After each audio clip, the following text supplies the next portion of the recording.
My Monday morning starts like any other mundane suburban day, until it doesn't. At 7:32 a.m., I'm standing in the kitchen in my robe, sipping mediocre coffee and checking the weather on my phone. The plan for the day is routine: commute, conference call, maybe tacos for dinner. Everything is painfully normal, and I'm almost bored by the predictability of it all. Then her phone buzzes on the counter. My wife Monica is still upstairs, drying her hair. Without thinking, I glance at the screen. It's a text notification, one that pops up just long enough for me to catch a preview. Can't wait to see you again tonight. Last night was amazing. G. A trivial line of text. But in the context of my married life, it feels like a fissure spider webbing across a windshield. My stomach lurches, spilling coffee onto the tile. In the span of a single heartbeat, everything that was ordinary about this morning is irrevocably altered. I wipe up the coffee, hands shaking just a little. Dry humor is my default armor, and it doesn't fail me even now. Well, I think, there goes Taco Tuesday. Introspection kicks in to steady me. Who the hell is G, and why was last night amazing? Monica's footsteps descend the stairs. I compose myself, masking turmoil under a veneer of sleepy calm. She breezes in wearing a crisp blouse and pencil skirt, her client meeting outfit. I notice she's humming. Humming. She almost never hums. "Morning, honey," she smiles, leaning in to peck my cheek. Her perfume is floral, cheerful, completely out of sync with the dread coiling in my gut. I force a smile. "Morning. You seem upbeat," I reply, voice level. Not exactly the reaction of a man who just read a damning text. I'm an emotionally controlled guy by nature. Monica has jokingly called me the cold fish in the past. In truth, I feel plenty. I just don't wear it on my sleeve. If I'm in trouble, I get calm and rational, maybe even a bit witty, rather than running around screaming. And right now, I might be in the biggest trouble of my life. My marriage is on the line. So calm and rational is all I've got. Monica fusses with the coffee machine, either oblivious to my inner hurricane or very good at pretending. I steal another glance at her phone, now dark and face down on the counter. I casually slide it closer to her.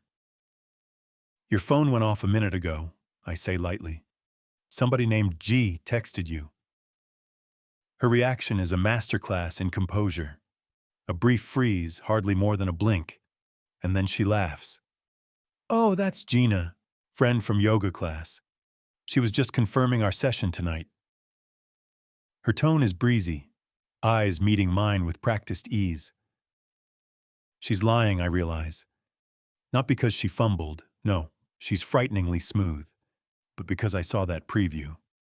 And unless Gina at yoga class had an amazing last night with my wife, something is very, very off. I decide to play dumb. I chuckle and rub my temple. For a second I read it as from a guy. Need more caffeine, I guess. My face stretches into the approximation of a self-deprecating grin. Inside, my mind is racing at a mile a minute. Monica flits out the door by 8 o'clock to head in early for that client meeting. The moment I hear her car back out of the driveway, I exhale a long breath I didn't realize I was holding. My hands tremble now in the empty kitchen. So it's real. Something is happening. Something ugly. I should be freaking out. Maybe I am freaking out in my own way. But a curious thing happens as I stand there. An icy clarity settles over me. No rage, not yet. That will come, I'm sure. Right now, my brain files away emotions for later and starts analyzing.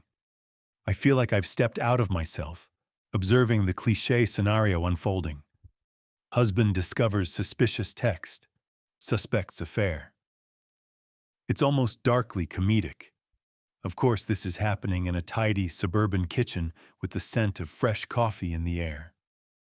If someone had asked me yesterday how I'd react to infidelity, I'd have probably imagined shouting or crying.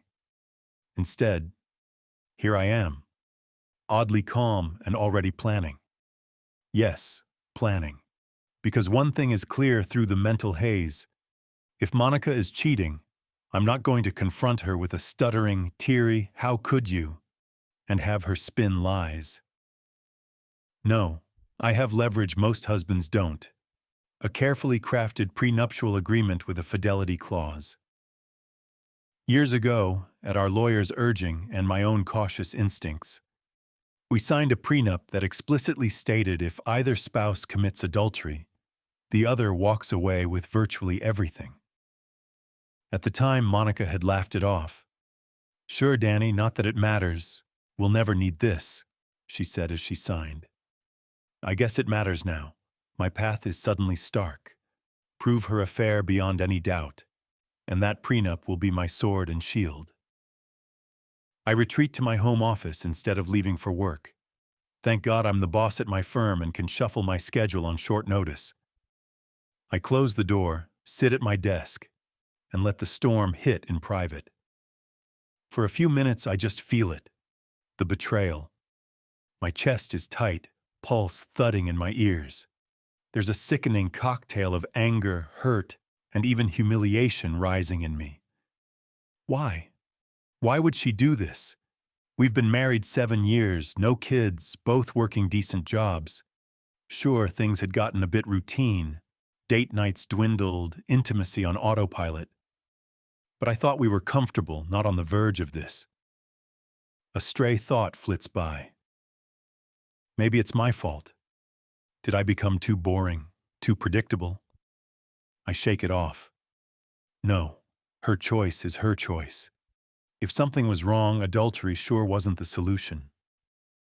I open my desk drawer and pull out a yellow notepad. When in crisis, I make lists. It's nerdy, but it's how I've always coped, by imposing order on chaos. At the top, I scribble steps to handle this, gather evidence. No evidence, no case. I need proof of her affair. Hard proof that even a skeptical judge, or our families, can't ignore. Secure the finances. If this is real, divorce is likely inevitable. That means ensuring she can't drain our accounts when she realizes I know. We have one joint savings and a household checking. The rest of our assets are largely mine from before marriage. Thanks to the prenup, those remain mine, but I won't let anything slip away in a sudden spree. Consult lawyer, quietly. I need my attorney, and I need discretion. If Monica catches wind too soon, she might try to hide assets or preempt my moves. Emotional control. Do not tip her off. Act normal. Better yet, act vulnerable and clueless, so she doesn't suspect a thing. She should feel safe continuing her affair. That will make gathering evidence easier and my eventual position stronger. Plan the confrontation. A private blow-up in our living room won't cut it. I want maximum impact, legally, socially, emotionally. This needs to end on my terms, not hers. I set down the pen and stare at my list. It reads like some corporate strategy memo. The absurdity isn't lost on me, treating my own heartbreak like a business project. A dry chuckle escapes my throat, surprising me. This is how I cope, I remind myself. Calm, rational, even darkly humorous when the chips are down. If I don't keep a grip, I might spiral, and I refuse to give Monica or her mystery lover that satisfaction. The next few days are an exercise in controlled paranoia. I observe everything. I double-check our phone bill online and note a recurring unfamiliar number with the same area code as Monica's office. Lots of short calls and texts at odd hours. I cross-reference those with times Monica told me she was at the gym or working late. Patterns emerge, each one a tiny nail in the coffin of denial. One night, I feign falling asleep early, then sneak a look at her phone. Our bedroom is dark, lit only by the glow of the screen as I carefully unlock it. Yes, I know her passcode. She never bothered to hide it. Ironic, given everything. My heart pounds so loudly I'm sure it'll wake her as she dozes beside me. Navigating to her messages, I find a thread under an innocuous name. Gina Yoga. Cute. The messages are mostly deleted, but a few older ones were archived in her cloud backup, and I managed to retrieve some. Gina Yoga, can't wait until next week's conference. I'll make the reservations for us. Monica. Yes, we'll have all the work time we want. Gina Yoga, you're incredible. Love you. I stare at the screen until my eyes sting. There it is, in black and white, or rather in glowing OLED blue light. Monica telling another person love you with a kiss emoji. My hands shake, but I keep reading the brief snippets I can find. They refer to specific dates. Apparently, there's a conference next month they plan to attend together. There are inside jokes about co-workers, implying G is actually someone from her workplace. And then one line hits me like a punch to the gut. Monica, Dan has no clue. He actually apologized to me last night for being distant lately. Can you believe it? Poor guy. I physically recoil as if the words burned me. My wife is mocking me to this lover, mocking my attempt to fix things. Yes, I did apologize a week ago for being preoccupied with a work project. I worried I wasn't giving her enough attention. She hugged me, said everything was fine. Apparently, that was hilarious enough to share with her secret fling. I slip the phone back and roll onto my side, gripping the sheets tight. A numbness spreads through my chest. Anger will come, but right now I just feel hollow. And strangely, confirmation brings relief. The uncertainty was torturous. Now I know what I'm dealing with. Monica is unfaithful. My marriage as I knew it is over. Full stop. There's no coming back from this, not for me. I know myself. Trust once shattered can't be rebuilt in my world. But I'm not ready to reveal my hand. Not yet. In the dim quiet, I open my eyes and stare at Monica's sleeping silhouette. She looks peaceful, even innocent, one arm draped over her pillow. It's jarring how normal she appears while my life has secretly lurched off its axis. I think of all the times I've looked at that face with love. Now I study her like a stranger. Who are you really, Monica? She murmurs and shifts, and I freeze, afraid she'll wake and catch me red-handed with her secrets. But she settles back into steady breathing.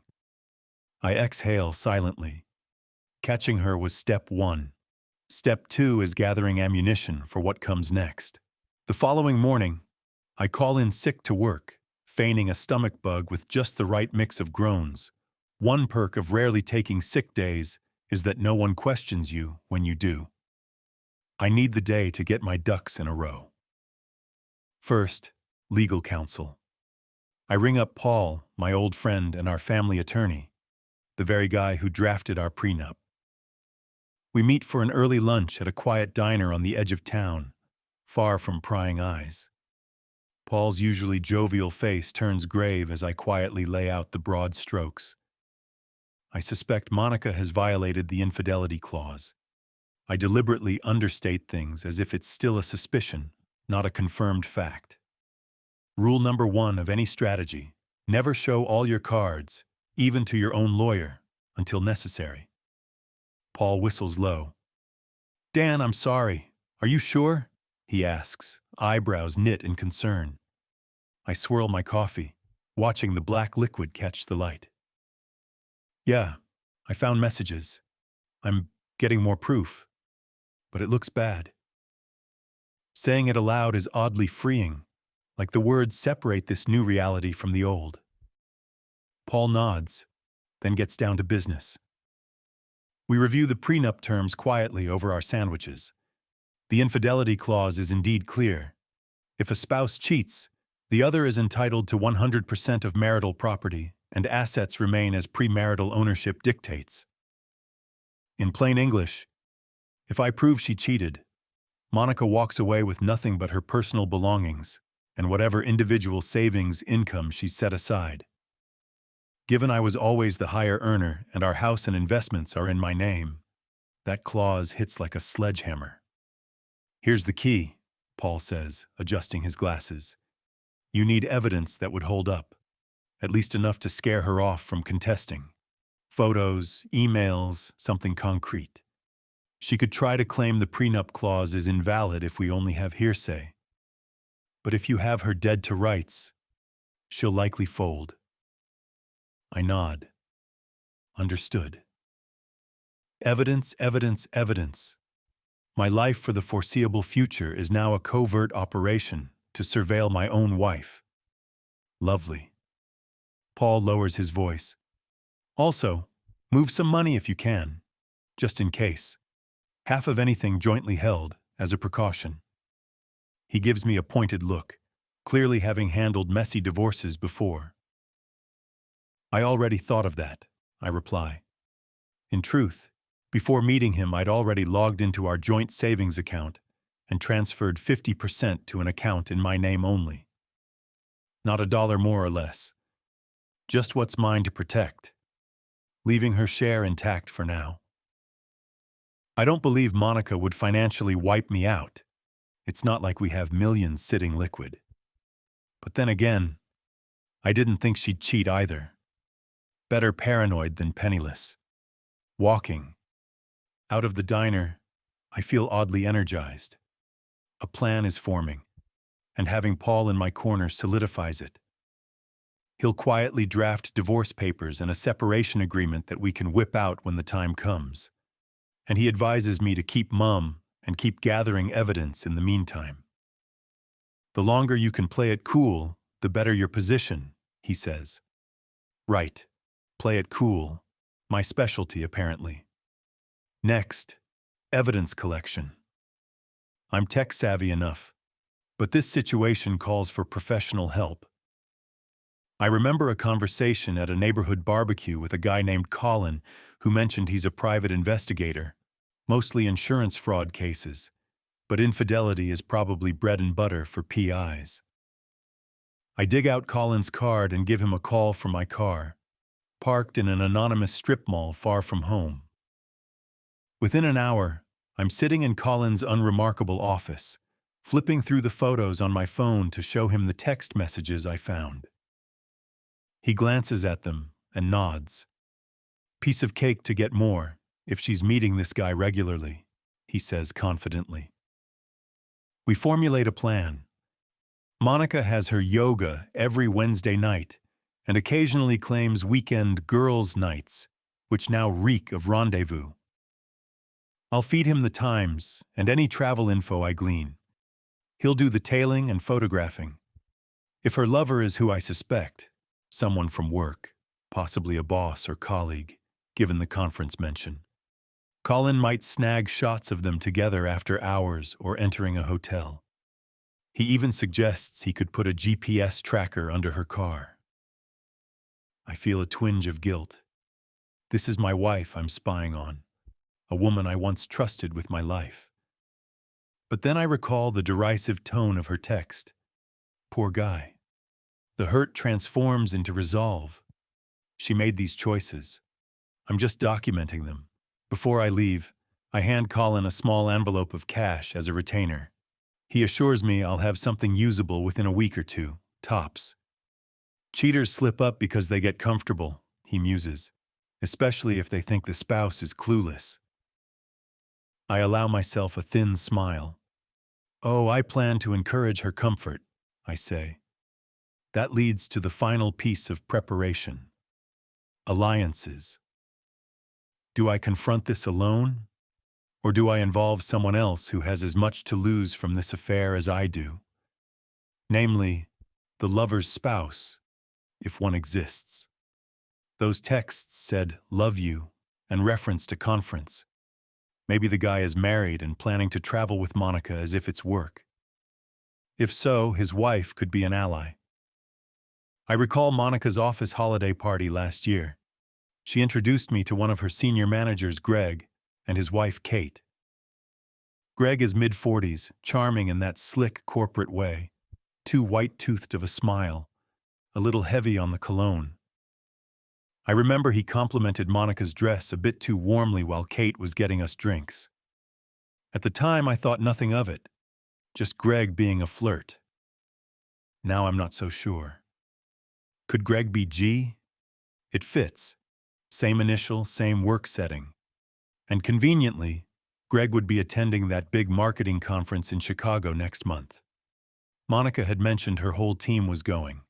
I do some light Facebook stalking and confirm Greg's last name, then search for any public info.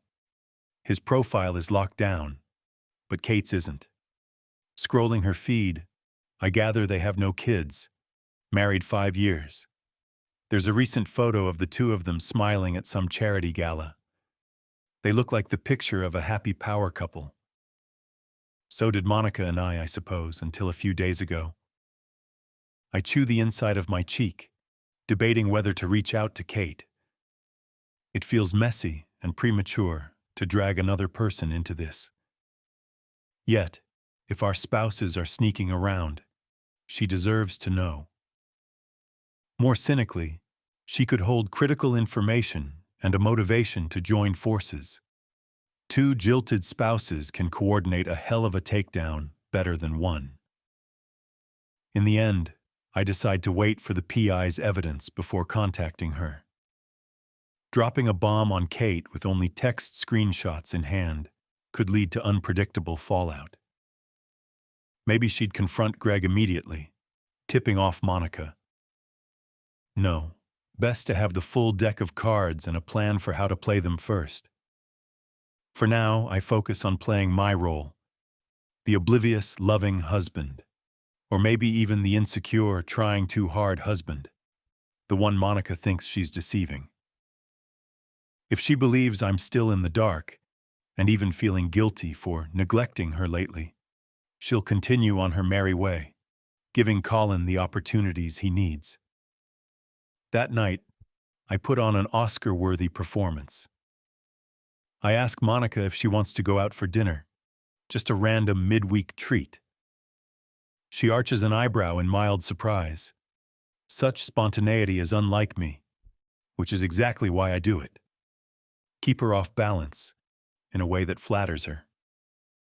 At the restaurant, I lean in and tuck a strand of hair behind her ear. I never do cheesy moves like that. You look really beautiful tonight, I say softly. She actually blushes. Maybe she's remembering when I used to compliment her more. Back when we were still newlyweds trying to impress each other. Well, thank you, she replies, eyes shining for a fleeting moment. There's a hint of guilt in her face that she quickly masks by taking a sip of wine. I dial up the vulnerability. Mon, I begin, using her pet name. I know I've been working a lot, and we've been distant. I just want you to know I'm committed to us. I feel like I haven't been the best husband lately. I let my voice waver just enough. In my head, I cringe at how pathetically earnest I sound. But that's the point. Her reaction is telling. She reaches across the table to squeeze my hand. Oh, Dan, you're a wonderful husband, really. I'm the one who's been busy and distracted. Her eyes glisten as she says it. Academy Awards all around tonight, it seems. If I didn't know better, I'd think she's sincerely remorseful for neglecting me. But I do know better. She's likely feeling guilty for an entirely different reason. Still, this little exchange accomplishes something. I see relief in her eyes, as if she believes I'm blaming myself, not suspecting her. Exactly what I want her to think. By the end of the evening, Monica is in a buoyant mood, probably convinced that her poor clueless husband is none the wiser, and that her affair is safe behind the facade of our improving marriage. She even initiates intimacy later that night, a rare occurrence these days. I go along, though my heart isn't in it. I have to compartmentalize, focusing on something as benign as how our bedroom ceiling fan needs dusting. just to get through it. It's the strangest sex I've ever had. Performative, surreal, and underscored by the knowledge that she likely did these same acts with someone else recently. Dry humor creeps in to save me from despair. At one point, as she's kissing my neck, I have a bizarre urge to laugh, thinking, at least she can't complain I'm not paying attention now, right? But I swallow it down and finish the part. Afterward, she curls up, satisfied and unworried. I lie awake next to her for hours, staring at the ceiling. The betrayal is real, the evidence mounting, and the players taking their positions. I think about Greg and imagine him with his arms around my wife in some dim hotel room. The thought would usually send me into a jealous rage, but I find myself curiously detached at this moment, as if it's a problem to be solved, rather than purely an emotional wound. Perhaps I'm subconsciously protecting myself by focusing on strategy over pain. I know the pain is there. It's a raw ache under my ribcage, but I also know if I let it consume me now, I might blow everything. I whisper into the darkness, so softly even I can barely hear it. You have no idea who you're playing with, Monica. She breathes steadily, deeply asleep. Beside my side of the bed on the nightstand, the prenup copy lies in the drawer where I placed it earlier, freshly reviewed. I allow myself one small, grim smile before exhaustion finally overtakes me. This cold fish of a husband is about to become the shark. 2 weeks pass with agonizing slowness, but also with meticulous progress. Each day I play my role, the doting husband on some days, the mildly distant but trying to do better husband on others. Never suspecting, never accusatory. Monica continues her routines, and I note every deviation and lie with a sort of morbid fascination. Colin, the PI, updates me with a curt text whenever he's got something. The first big win comes the second Wednesday after our meeting. Monica left that evening in yoga leggings and a tank top, yoga mat slung over her shoulder, the picture of wholesome exercise plans. I kissed her goodbye, even offering a jovial "say hi to Gina for me." She flashed a smile and wiggled her fingers in a wave. The moment her car turned the corner, I called Colin, who was parked incognito down the street. Later that night, his message arrives. Got them. Parking lot behind 52 Diner. We'll send photos. I open the files on my phone and feel my jaw clench. The images show Monica pressed against a dark sedan, Greg's face clearly visible as he kisses her. Another of them entering a cheap hourly rate motel, time-stamped and clear enough to identify them. It's strange. A part of me still hoped I'd been wrong, that maybe the texts were some twisted joke or an emotional fling that hadn't gone physical. These photos erase any doubt. My wife and her lover, caught in 4K, as the saying goes. There's also a short video clip Colin managed from a distance. Monica and Greg in the motel parking lot. Greg's voice is faint but audible. Next week, my place. Kate's out of town. We'll have more time.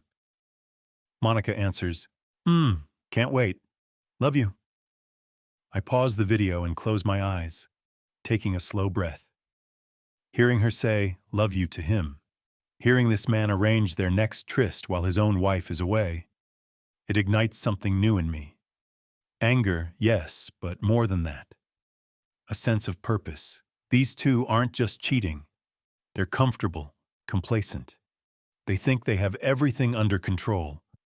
Time to shatter that illusion. The next phase of my plan involves a bit of social engineering. With solid evidence in hand, I reach out to Kate, Greg's wife. Delicately. I decide a face-to-face approach is best. Less chance of written records that could tip off our spouses. I know she volunteers at a local animal shelter on Saturdays, thanks to her Facebook posts. So that weekend, I happened to drop by the shelter under the guise of wanting to adopt a cat. I find Kate in a back room, bottle feeding a tiny ginger kitten. She recognizes me after a moment, perhaps vaguely recalling I'm Monica's husband from that holiday party. I'm just another suburban guy in jeans, one who ostensibly loves kittens. We chat amiably for a few minutes about the adoptable cats. My heart is hammering because I'm about to nuke this poor woman's world, and that's not something I relish. But I remind myself, she deserves to know, and I need her help. When a coworker of hers steps out, leaving us relatively alone among the cages, I clear my throat. Kate, I'll be honest, I'm not really here for a cat. She looks puzzled. I see her posture stiffen slightly. Oh? I lower my voice. I'm here because it's about Greg and Monica. I swallow. I have some information. I think they're having an affair. There's no easy way to say it, and the bluntness lands hard. Her eyes widen, and she lets out a short laugh of disbelief, then stops when she sees I'm not laughing. What on earth are you talking about? She says quietly, an edge of panic creeping in. I quickly explain what I discovered, trying to be as gentle as possible while still conveying certainty. I even show her one of the photos on my phone. Greg's car, his arms around Monica by the motel. Kate's face goes through a transformation, confusion, shock, hurt, all in seconds. She covers her mouth with her hand, eyes glistening. I thought things were off, but I never imagined. She cuts herself off, taking a deep breath. The shelter's old orange tabby wanders over, and we both instinctively reach to pet it. A strange moment of normalcy in the middle of this life-altering conversation. I'm so sorry, I say, and I mean it. I know it's a lot, but I figured if our spouses are doing this, we might both want to know. And maybe, I trail off. How do I suggest an alliance in revenge to someone who just learned this news? Kate looks up at me, and to my surprise, her expression shifts from hurt to determination in a flash. Maybe do something about it? She finishes for me, voice tight. Damn right I want to do something about it. In the brief discussion that follows, a partnership forms. Kate, as it turns out, is far from the demure society wife I had assumed. Once the initial tears dry, she's sharp and even a bit vengeful. They think we're fools, she spits, pacing the tiny break room. Greg has been dragging me to his office happy hours and practically ignoring me while texting. God, it must have been her. And he told me he's mentoring Monica, helping her get a promotion. What a joke. Classic affair move. Call it mentorship. I roll my eyes. It strikes me that I'm casually bantering about this with Kate not 10 minutes after revealing the affair. Maybe I've found a kindred spirit in crisis, someone who also defaults to dry humor when furious. She actually lets out a bitter chuckle at my comment. We decide to coordinate. I share what evidence I have. She, in turn, mentions she's noticed unusual charges on their credit card. Hotel reservations in town that Greg tried to pass off as booking for a client. She can likely pull statements and get dates. We piece together an outline. Wednesday nights, occasional long lunches, the upcoming conference trip, which now is obviously a lover's getaway. Our plan crystallizes over the next hour, spoken in hushed conspiratorial tones over the mewling of kittens.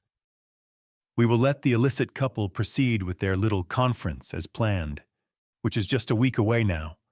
Unbeknownst to them, we'll both be there. D-Day is coming. Let him wine and dine her in Chicago, Kate says, jaw set. They'll never see the ambush until it's too late. We agree on roles. Kate will inform Greg's boss, who is an old friend of her family, conveniently, About the affair after we spring the trap to ensure maximum career fallout. That covers the career sabotage angle nicely. If Greg's company has any morality or anti-fraternization policies, he'll be in deep trouble, not to mention the sheer gossip destroying his reputation among peers. As for Monica, I plan to ensure our mutual friends and her social circle learn of her transgressions, though I might hold that as a threat first to squeeze compliance in the divorce. Together, we also cook up a bit of dramatic theater for the actual confrontation in Chicago. It appeals to both our senses of poetic justice. We decide to confront them very publicly, at a place where they'll least expect us. The conference's big cocktail networking event will be held in a fancy hotel ballroom on Saturday night. Spouses aren't typically present unless they also work in the field, but we have our ways in. Kate can accompany Greg under the guise of flying in to join him afterward, and I'll come as her guest, or simply crash the party, since subtlety is not exactly the goal by that point. The idea is to confront them on the ballroom floor, evidence in hand, making a scene that neither their colleagues nor our cheating spouses will ever forget. It's risky, emotionally charged, and a little bit theatrical. But as I shake Kate's hand before leaving the shelter, I feel a rush of grim excitement. To justice, I offer Riley. She snorts, wiping her eyes one last time. To hell with them, she corrects with a fierce smile. And then to whatever comes next for us. As I drive away, I can't help reflecting on the whatever comes next part. In the span of a fortnight, my marriage has imploded. I've orchestrated an elaborate revenge plot. And now I've got an unexpected partner in crime who is as determined as I am. Amidst the emotional rubble, a strange camaraderie has formed between me and Kate. She's strong, pragmatic, and surprisingly witty in her anger, qualities I appreciate. We're both hurt, but neither of us is curling up in defeat. There's something invigorating about that, and about her. I push those thoughts aside for now and focus. There's still much to do. Flight tickets to book on the sly, evidence dossiers to prepare for maximum effect, and some last pieces of the domestic puzzle to quietly arrange. One such piece, my home front. Knowing the timeline now, I take steps to secure the house.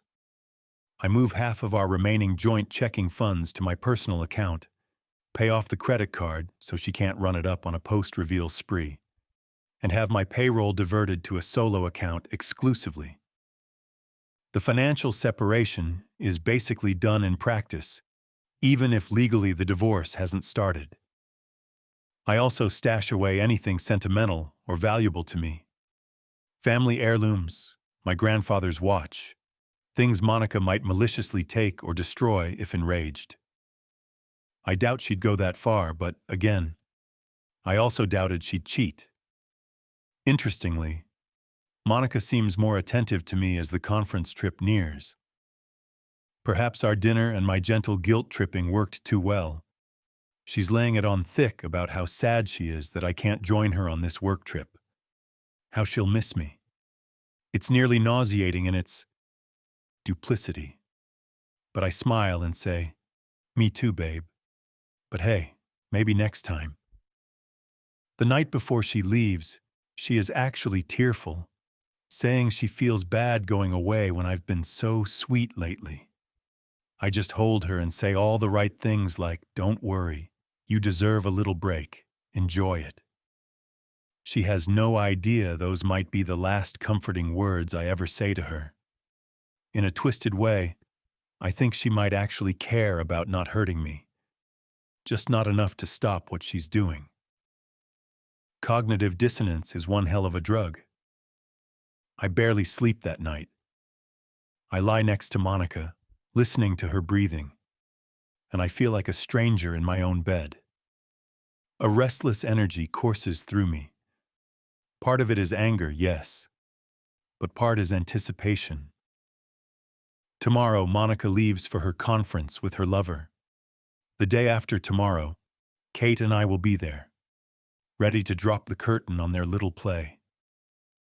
Before dawn, as Monica snoozes, I slip out to the living room and quietly make one last call to Paul, my lawyer. "Have the papers ready," I whisper, pacing in the dark. Monday morning, I want to file immediately. He assures me everything will be set, including an ironclad demand enforcing the prenup clause given the evidence. We even arrange for a process server in Chicago to be on standby. My idea, to possibly serve Monica and Greg with legal notices. Divorce for her. Maybe an alienation of affection letter for him if we want to scare him. During the confrontation, for dramatic flair, Paul chuckles at the audacity but gets it done. I'm leaving nothing to chance. I end the call and rub my face. It's almost time. Keep your cool, Dan, I remind myself. A few more hours of playing dumb. Sunrise finds me making Monica an omelet as a send-off breakfast, acting every bit the supportive husband. My performance is so flawless I almost hate myself for how easily I lie. But then I remember why and to whom I'm lying, and that guilt evaporates. She heads to the airport with a kiss and a wave, rolling suitcase in tow, promising to call me tonight.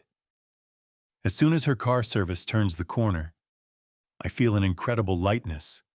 The prey thinks she's free, while the trap waits ahead. I grab my own pre-packed bag from the closet, hidden behind golf clubs where she never looks, and head out. I have a flight to catch in a few hours. I'm not staying at the conference hotel, of course. That would be too risky if we bumped into each other.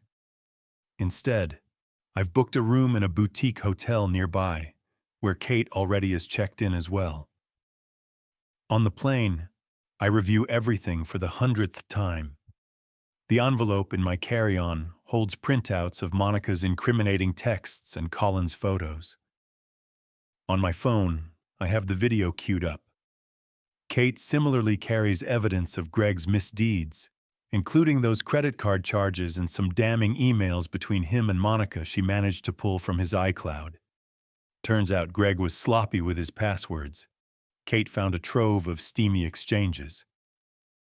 There will be no denying for them, no gaslighting their way out. As the plane touches down in Chicago, I stare out at the city skyline and feel my heart pounding. This is it. Showtime. It's Saturday evening. The hotel's grand ballroom is in full swing with the conference's cocktail reception.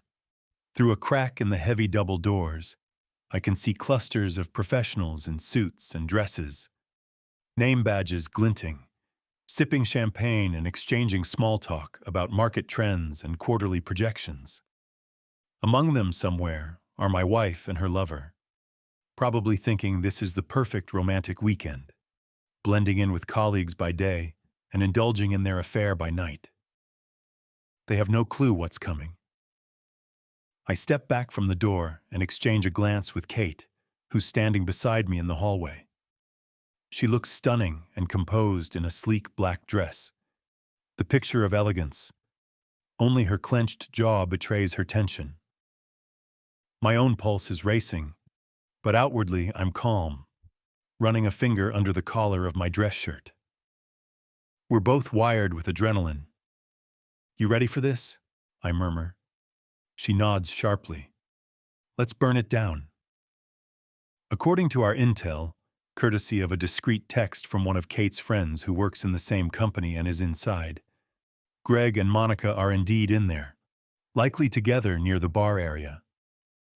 They don't know I'm here, and Greg doesn't know Kate is here either.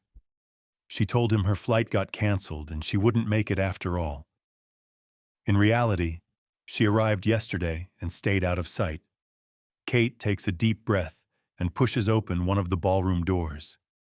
We stride in side by side, immediately drawing a few curious looks. After all, we're not wearing conference badges and no one expects us here. But corporate cocktail parties are often crashable. People will assume we're with someone. It takes less than a minute to spot them. Monica and Greg stand off to one side near a tall table. He has a glass of scotch. She's holding a flute of champagne. They're laughing at something, bodies a touch closer than mere colleagues would be. Monica looks radiant, I'll admit. She's wearing the red dress I bought her last Christmas, her hair swept up elegantly. The sight of that dress on her now makes my stomach twist. I wonder if she wore it deliberately to impress him, or perhaps to feel bold in her deceit. Kate and I exchange a final nod and make our approach. My heart thunders in my ears, yet everything seems hyper-clear. I wish I had some witty opening line, I think fleetingly. But in the end, reality is better. Monica is mid-sentence when she glances over and sees me. Her words falter, eyes widening as if she's seen a ghost. Greg follows her gaze and nearly chokes on his drink. He coughs, sputtering whiskey, going pale. "Hi, honey," I say to Monica with a broad smile that probably looks terrifying given the circumstances. "Surprise. I figured I'd fly in to join you after all." Monica's mouth opens and closes without a sound. She is utterly speechless, which is a rare sight. Greg, on the other hand, regains enough composure to switch to damage control mode. He sets his glass down carefully, his face rearranging into a facsimile of polite confusion. "Dan, what are you doing here? This event is for registered attendees only." Kate steps forward, cutting him off. "Oh, don't worry. We're leaving," she says icily. Greg's eyes dart to his wife, and he appears to realize for the first time that Kate isn't supposed to be here either. The color drains further from his face. "But before we go," I say loudly, raising my voice a notch, "we just wanted to congratulate you two on your successful collaboration." The sarcasm drips like venom, and a few people at nearby tables start to take notice. Good. I want an audience. Monica finally finds her voice. "Dan, please, let's not do this here," she whispers urgently, stepping toward me with a placating hand out, as if soothing a wild animal. There's fear in her eyes, fear and panic. It actually feels satisfying to see. After weeks of me living in quiet agony, the tables have turned in an instant. I cock my head. "Not do what here exactly?" I ask, feigning innocence. My volume is conversational but projected. "Discuss how my wife and her boss have been sneaking around behind our backs. Or maybe how they spent Wednesday evenings at the Garden Inn off Route 5 instead of at yoga class." Murmurs ripple through the nearby attendees. Greg curses under his breath. "Dan, keep your voice down," he growls. There's the authoritative tone. Mr. Big Shot doesn't want a scandal in front of his colleagues. Kate emits a cold laugh. "Oh, now you care who hears you, Greg. You certainly weren't worried about volume when you were calling Monica from our bedroom, or when you were bragging to your buddy about your hot affair at the golf club." That last bit is a slight embellishment. Kate doesn't actually know if he bragged to buddies, but it rings plausible enough and adds insult. A few gasps now. People are definitely eavesdropping, some openly watching the confrontation. I notice one of Monica's junior co-workers, a young woman from her team, looking absolutely scandalized a few feet away. All the better, I think grimly. Monica's face has gone through a parade of emotions. Shock, fear, and now settling on a desperate sort of shame. "This isn't the time or place," she hisses, cheeks burning red. She reaches for my arm, lowering her voice. "Please, can we talk about this privately?" I step back, raising my hands in a gesture of openness that also removes me from her reach. "Privately? You mean keep it quiet? Keep it secret? Like you did?" My voice hardens. "No, I think here and now works fine. I'm done hiding your secrets, Mon." Greg looks around. clearly noting the growing audience, and decides to take a different approach. He tries to shepherd Monica away. "Monica, let's go. We don't have to listen to this," he says, attempting to put a protective hand on her shoulder. It's a gallant boyfriend move, I suppose, but in context, it just fans the flames. Kate steps between them with a glare that could cut glass. "Don't you dare touch her right now, Greg," she spits. "Not in front of me. You two have done quite enough behind us." Monica is near tears. "Kate, I am so sorry," she pleads. "This just happened." Kate's eyebrows shoot up. "Just happened? Like you tripped and fell into bed with my husband? Spare me."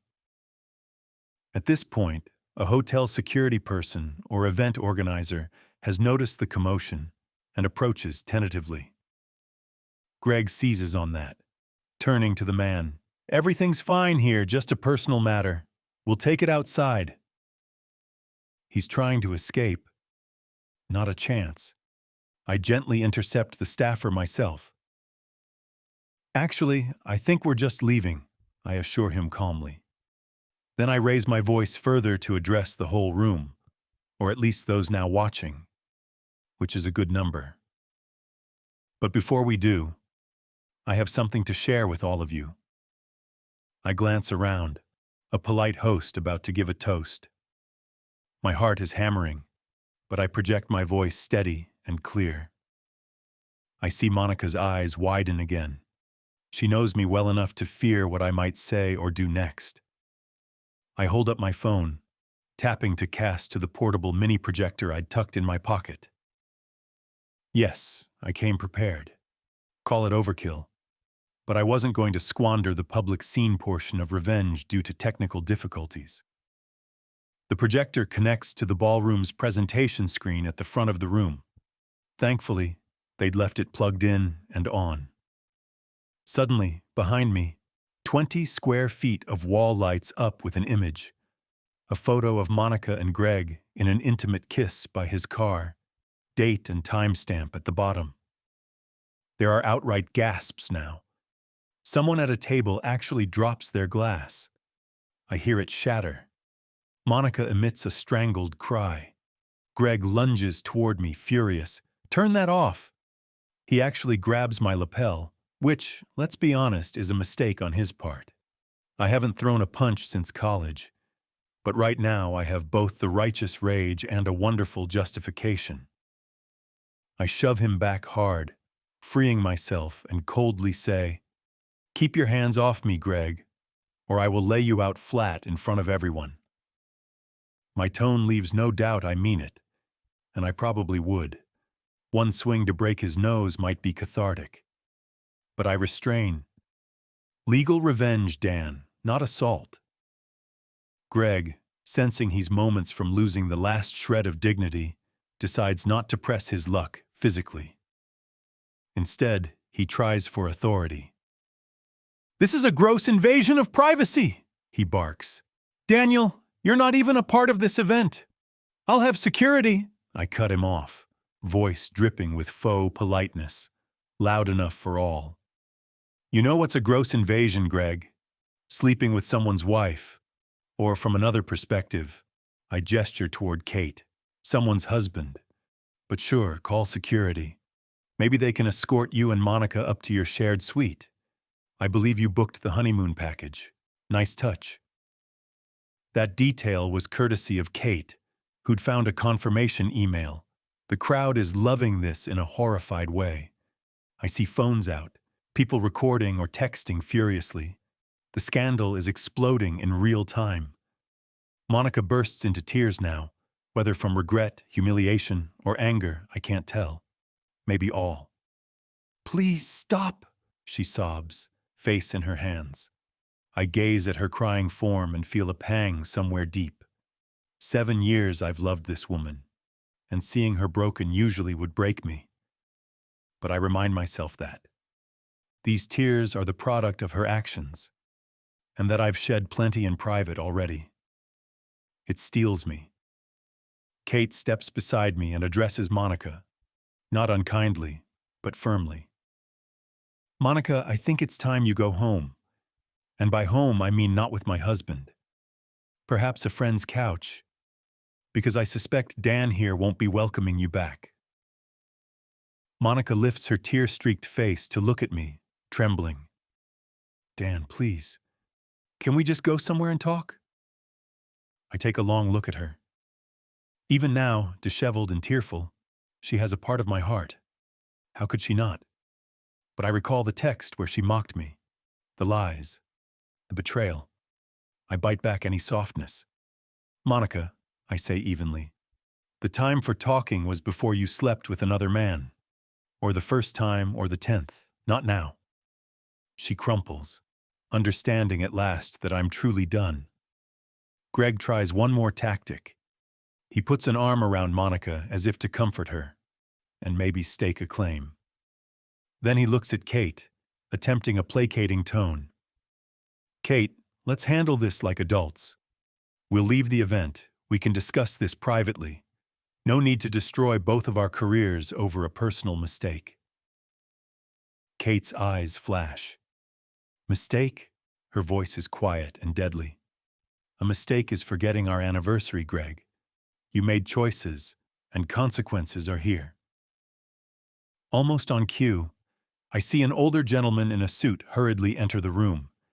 Kate leans toward me and murmurs, "That's Mr. Reynolds, the CEO. I texted him to come down."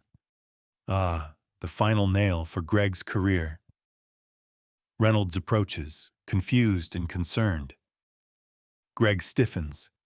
He clearly respects or fears this man. "Sir, I can explain." Greg starts anxiously, loosening his hold on Monica and stepping toward his boss. Reynolds holds up a hand. "I think it would be best if we all step into my office right now." His tone is stern. He obviously picked up enough of the gist. A high-ranking manager publicly accused of an affair with a subordinate at a company event. Not a good look. Monica looks mortified to her core and terrified.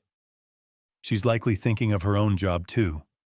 Sleeping with one's boss is typically frowned upon in professional circles, even if not expressly forbidden. At minimum, the office grapevine will crucify them come Monday. At worst, HR might get involved for policy breaches. I decide this is the moment to exit on my terms. I gather up the projector and slip my phone back in my pocket. The big screen mercifully now dark. One photo was enough. I turn to the onlookers, who are pretending not to stare. With deliberate calm, I say, "Apologies for the interruption, folks. The show's over, as you were." A few of them actually give me subtle nods or looks of sympathy. Some look appalled, perhaps friends of Monica's, or just people who hate scenes. Either way, the deed is done. I walk up to Monica one last time, as she stands trembling under the weight of everyone's eyes and Reynolds' waiting command. Gently, I take off my wedding ring and set it on the table beside her champagne flute, which remains half full. She stares at the ring, fresh tears spilling. "Goodbye, Monica," I say quietly. There's nothing more to add. Then I pivot and stride out of the ballroom without looking back. Kate right beside me. Behind us, I hear Reynolds start to reprimand Greg in a low, furious whisper, and Monica softly sobbing. The heavy doors close on that scene, and just like that, it's over. In the empty corridor, Kate and I release twin sighs, hers shaky, mine ragged. It feels as if we'd both been holding our breath for an hour. Then she turns to me and, in a move that surprises us both, wraps her arms around me. I return the embrace and we stand there a moment, holding each other up. It strikes me that we probably look like two people comforting each other after a tragedy, and in a way that's exactly true. The tragedy being the death of our marriages. "You were amazing in there," she mumbles against my shoulder. "That projector stunt. Brutal. I loved it." I huff a dry laugh. "You weren't so bad yourself. That line about tripping and falling into bed. Remind me never to get on your bad side. She cracks a smile at that, pulling back to wipe her eyes. At some point, a few tears had escaped her steel composure. There's a moment of silence then, an acknowledgement of what now? We should celebrate, I say suddenly. Kate gives me a curious look. Celebrate? I nod. Not them, God no, but celebrate that it's done. We did what we came to do. We stood up for ourselves. And frankly, we're free now, even if there's a lot of mess to clean up. I realize I'm rambling and add with a shy shrug, at the very least, I need a stiff drink after that. Care to join me? She considers. Then a genuine smile blooms. I think I'd like that very much, Dan. We end up at a quiet jazz bar down the street from the hotel. It's dimly lit and nearly empty at this late hour. We slide into a booth, and I order us 2 bourbons neat. As the saxophone in the corner serenades the handful of patrons, we clink glasses. To the end of an era, I toast softly. To new beginnings, she counters, eyes meeting mine. We drink. The bourbon burns warmly down my throat, icing the knot of stress in my chest. For a while, we just talk, about everything and nothing. The conversation drifts from comparing notes on our ex-spouse's absurd lies to our own personal dreams we had set aside during those marriages. There's laughter, surprisingly much of it. There are a few tears when something hits tenderly. But most of all, there's a connection, a genuine understanding. We've walked through the same fire, Kate and I, and come out the other side, a bit singed, but not destroyed. At one point, an old Ella Fitzgerald song comes on, and Kate slides out of the booth, holding out a hand. Dance with me? I hesitate. Slow dancing in a bar seems both cheesy and wonderful. I realize I haven't danced with a woman like this I can't even remember. Certainly not with Monica in years. She always said she felt awkward dancing. But Kate's gaze is warm and a little hopeful. I find myself taking her hand. We sway together to the gentle music. It's not a grand romantic moment out of a movie, more like 2 people finding comfort in closeness. My hand rests on her waist, hers on my shoulder. She leans her head against me, and I feel the soft brush of her hair at my cheek. The weight of the night, of the past weeks, seems to finally lift. I breathe in and catch the faint scent of her perfume, a subtle jasmine. You smell nice, I murmur, without really thinking. She tilts her head up slightly, amused. Probably the first time today I don't smell like cat shelter and stress sweat. I'll take it. We both chuckle quietly. My arm around her pulls her a fraction closer on impulse. It feels right. I realize with a start that amid all the chaos, something unexpected has bloomed here. When I look down at Kate, she's already looking at me, a question in her eyes that mirrors my own feelings. There's a closeness, an intimacy formed not by long courtship, but by shared pain and mutual respect. I could kiss her. A part of me wants to. But I also know we're both raw and vulnerable right now. So instead, I just brush a strand of hair from her face tenderly. Thank you, I whisper. She looks puzzled. For what? For being on my side in there. For trusting me. For making this whole mess easier to bear. Her eyes shine a little.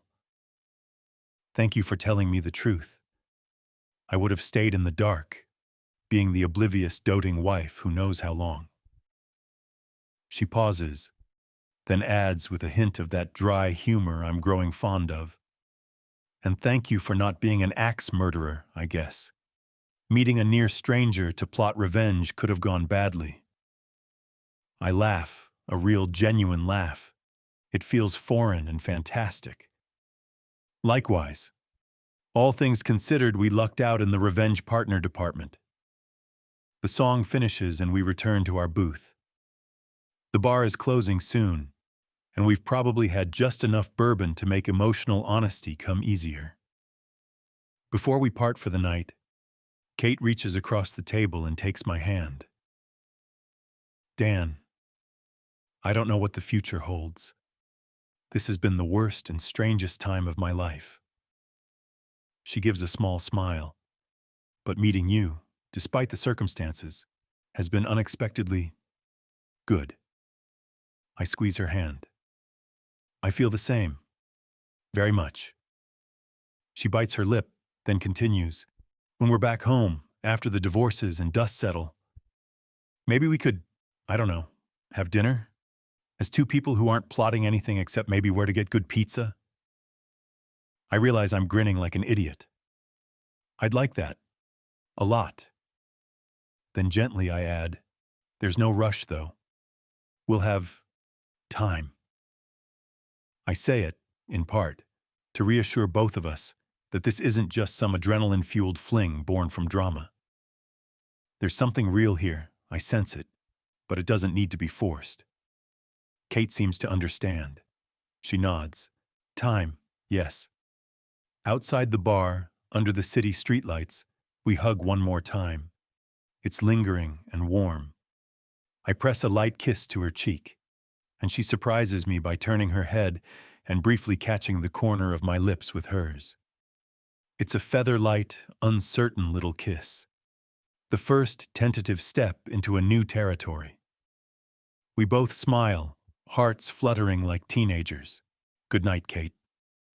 Good night, Dan.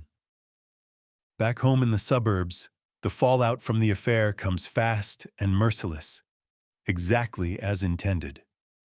Monica returned from Chicago separately. She didn't even try to call me from there. Maybe she assumed, correctly, that I wouldn't pick up. By the time her plane landed, she was served with divorce papers citing adultery. I made sure of that. The process server met her at baggage claim, a touch dramatic but effective. She moved out and into a motel that very day, according to a brief email she sent me asking to collect some clothes and essentials from the house. I let her know a time I wouldn't be there, and reminded her, via my lawyer, that anything beyond her personal items would be contested, given the prenup and her fault. The prenup clause left her with basically no leverage. Facing an ironclad agreement and a mountain of evidence, Monica didn't bother lawyering up for a fight. She signed the divorce settlement that Paul prepared. She waives any claim to the house, it's solely mine anyway. No spousal support. And she even agreed to reimburse half of the PI expenses I incurred. An odd but satisfying footnote seeing infidelity investigation fee as a line item in the settlement that she's legally obligated to pay back. She does get to keep her car and whatever is in her personal bank account, which isn't much. Socially, the news spread like wildfire. A video clip of our confrontation made it to a social media site. One of those colleagues with a recording evidently couldn't resist. By Monday morning, pretty much our entire community knew Monica had been publicly outed as a cheater. She has become something of a cautionary tale and a source of juicy gossip at brunches and PTA meetings. We didn't have kids, but she had friends who did, and that circle loved a scandal. I heard through mutual acquaintances that Monica is too ashamed to show her face around here for now.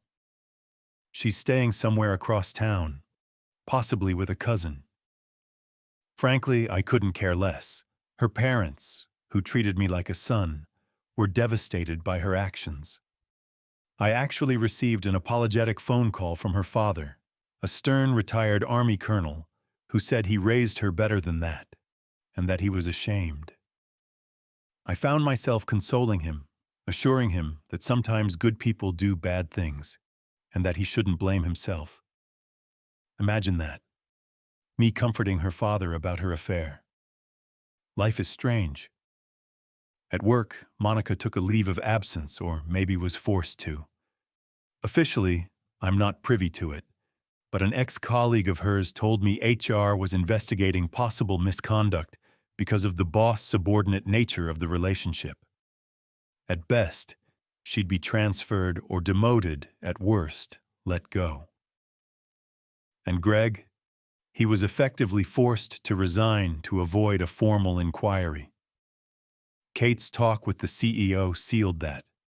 Greg violated company policy by not disclosing a relationship with an employee under his oversight, and doing so at a work event made it extra egregious. Last I heard, Greg's promising career in that firm was dead in the water. No one in their industry wants to touch him now either, given how high profile the drama got. He'll be lucky to get a job elsewhere without a stain on his reputation.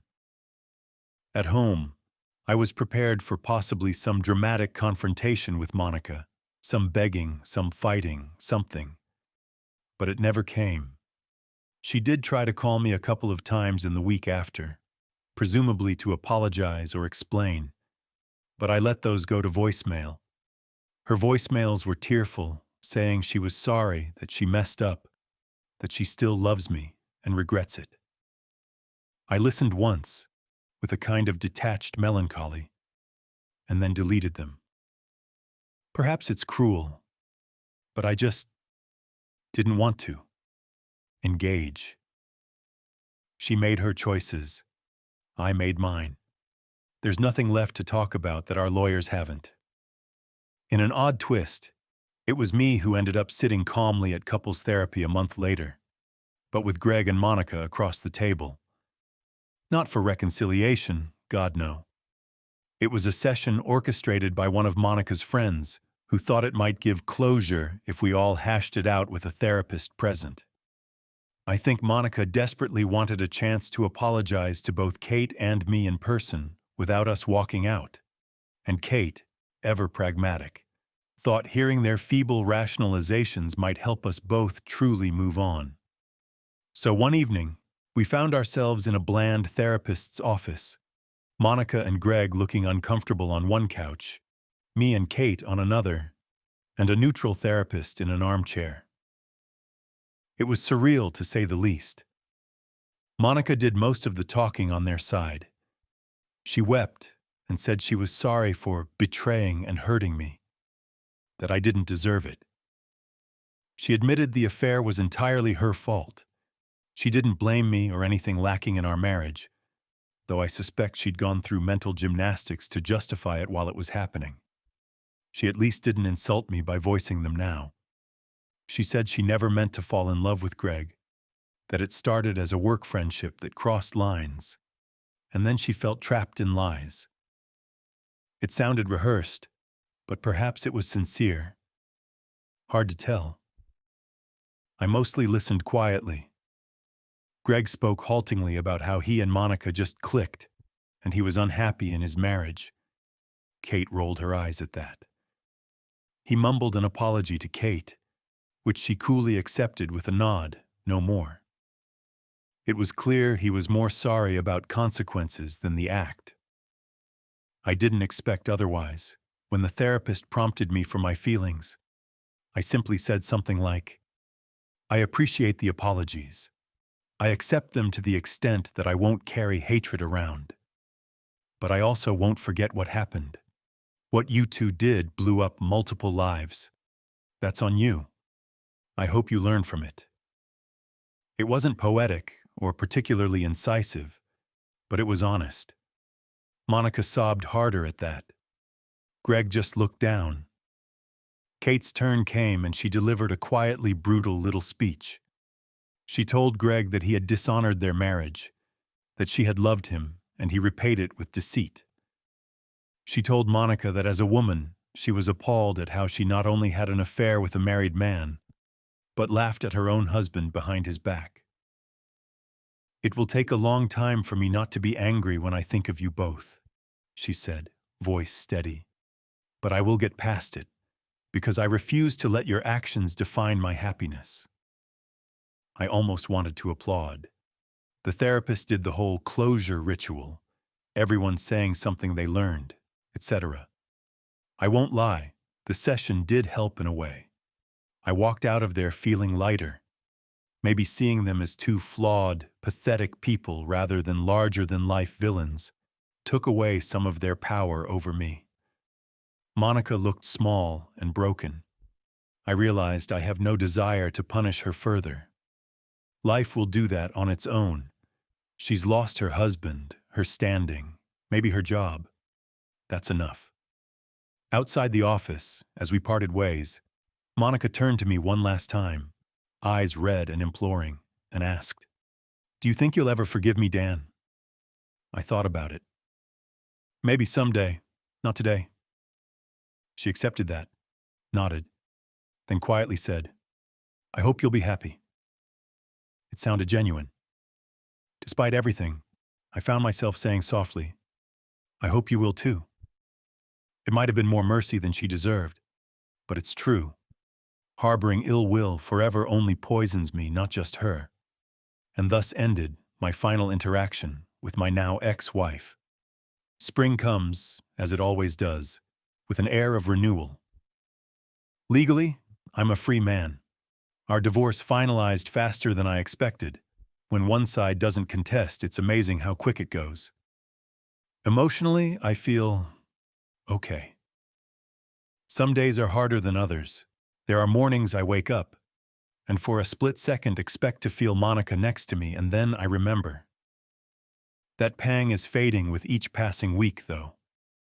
The house is quieter now, but I've come to enjoy the solitude. I read more.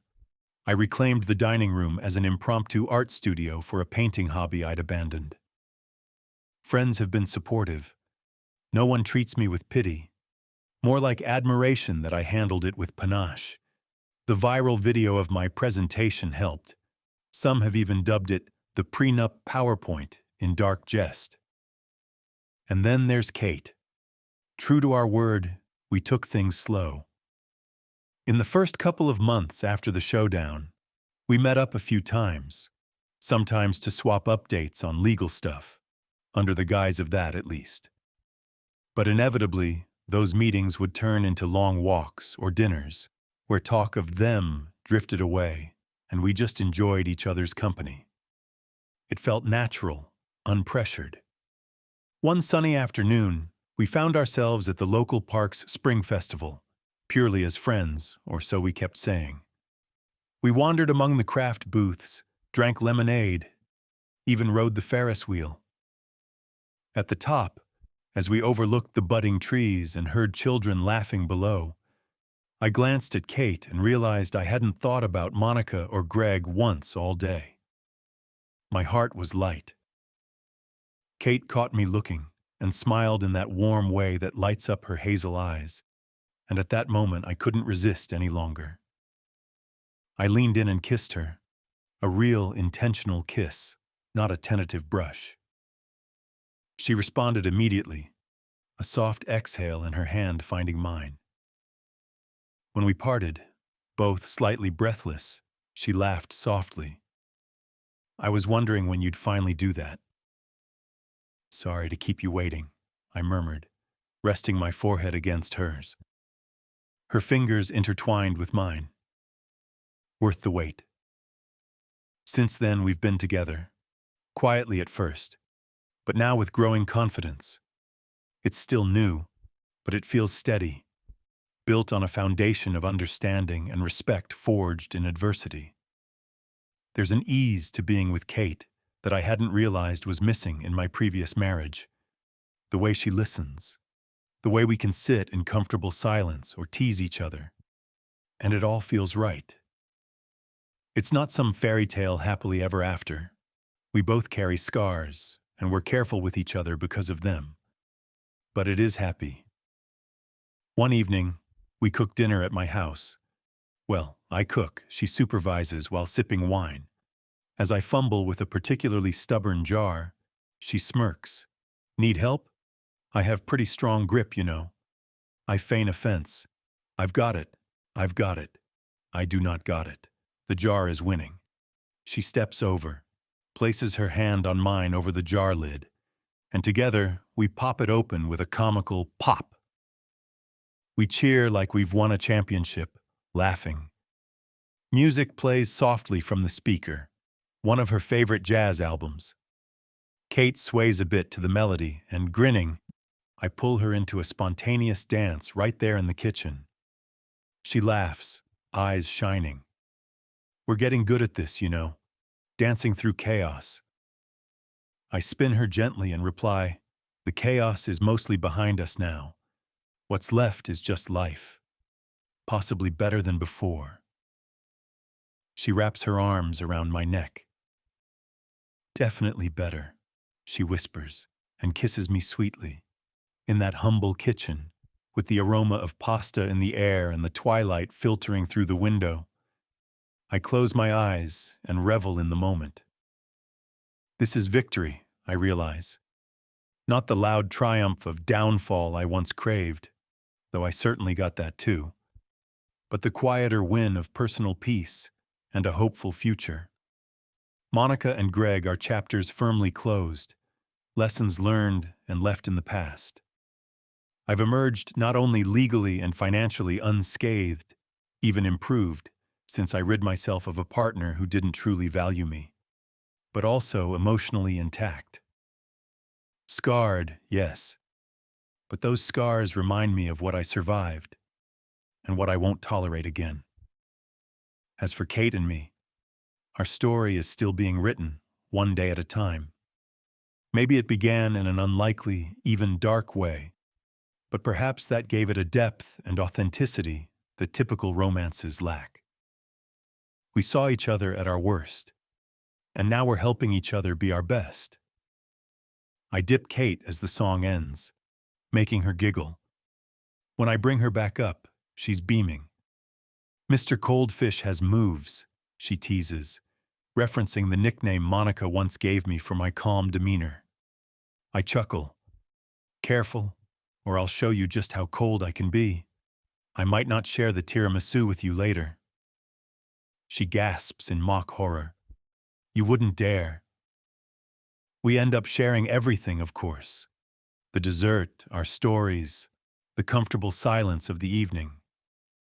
Before we turn in for the night, I step outside to the back porch for a moment, looking at the clear, starry sky over our quiet suburban street.